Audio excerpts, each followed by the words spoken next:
Good morning. It's Sunday, July 9th. And every day when I go to the mailbox, I don't find any letters. I find an occasional card, an anniversary card, a birthday card, something like that. But people don't write letters anymore.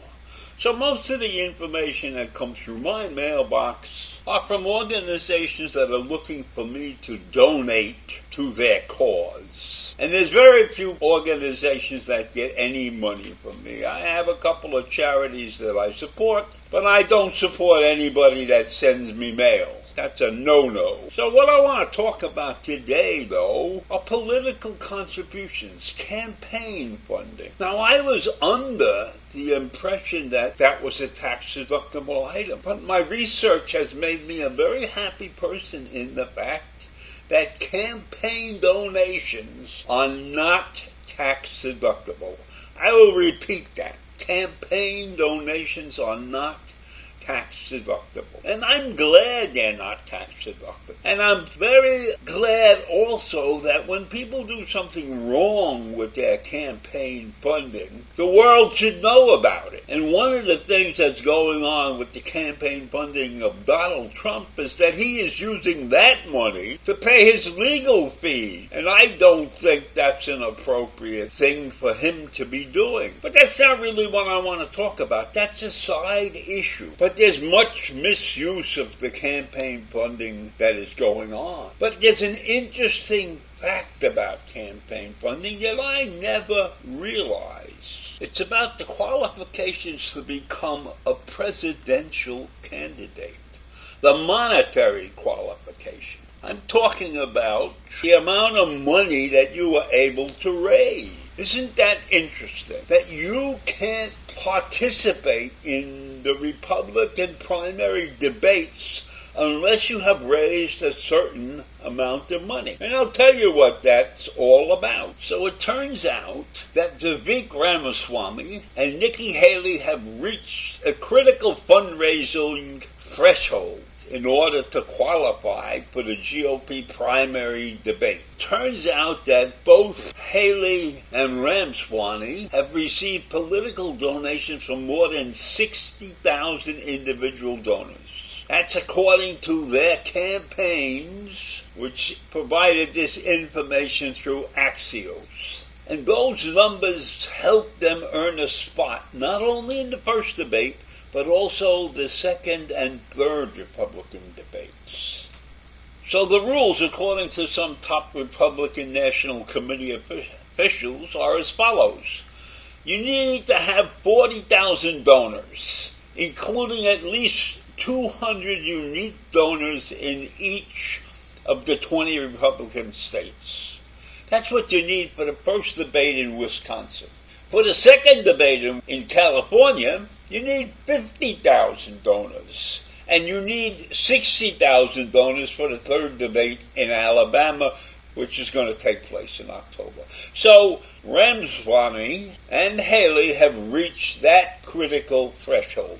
But there's more. Now, Tim Scott, the senator from South Carolina, who's another prolific fundraiser, he'll also be on the Republican debate stage. But he has declined to tell anybody what his numbers were.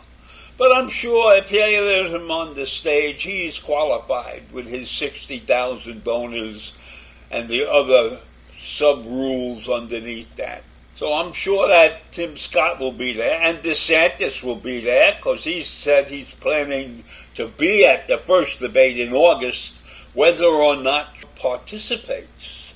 So we know that DeSantis has raised a lot of money. He's got over $20 million in campaign funding, so I'm sure that he's going to be.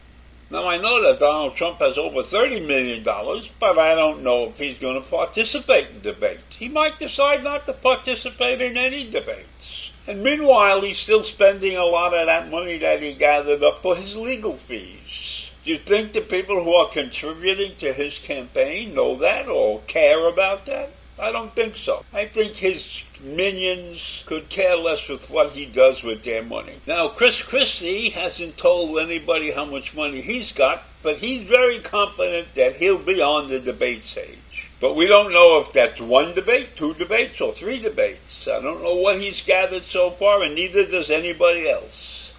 And then you got Vice President Pence, who also told Politico that they're competent, that he's competent, that he will qualify for the debate. But he said, I got a late start. That's his own fault. He could have got right into the race right away, but for some reason he hesitated. And I don't know why he was hesitating. But his whole career has been one of hesitation if you watch it. I mean, he has played second fiddle, a very quiet second fiddle to Trump his whole vice presidency. He was the unknown man for most of the time. So I don't know how much money he's raised, but I'm sure he has a following, and so he'll probably be on the debate stage for at least one time. And then you have Asa Hutchinson, a long-shot candidate, the former governor of Arkansas. He's only got 5,000 people in the bank so far, but he's confident that he's going to be able to be on the debate stage. I don't know how he's confident to be on the debate stage. He's got only 5,000 right now. He's got another 35,000 to go. And unless he can raise that money across all 20 states, just not from a single state, he's going to have a lot of trouble meeting the criteria to be on that debate stage. There's another part in the big picture also. To qualify for the first debates, candidates also need at least 1% support in 3 independent national polls, or 2 national polls and 1 independent poll from 2 of the 4 early voting states, Iowa, New Hampshire, Nevada, and South Carolina. But that, I think, is a very low bar. 1% support in a national poll. That's not a lot of people. But however, it is something, and maybe some of these candidates are not visible, not well enough known throughout many areas, or they have some historical thing that might be against them. The second and third debate may also have some polling thresholds, in addition to the donor thresholds. But those thresholds have not yet been decided. So there's still some stuff up in the air as to how you're really going to be able to get into the game. And so Ramaswamy, with plenty of money and plenty of business experience, has used that experience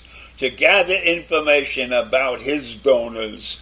He's built a prospecting database. That's a big advantage over those who don't understand the way statistics can be used to improve your situation. It's a story about how to get into the Republican debates and what is required.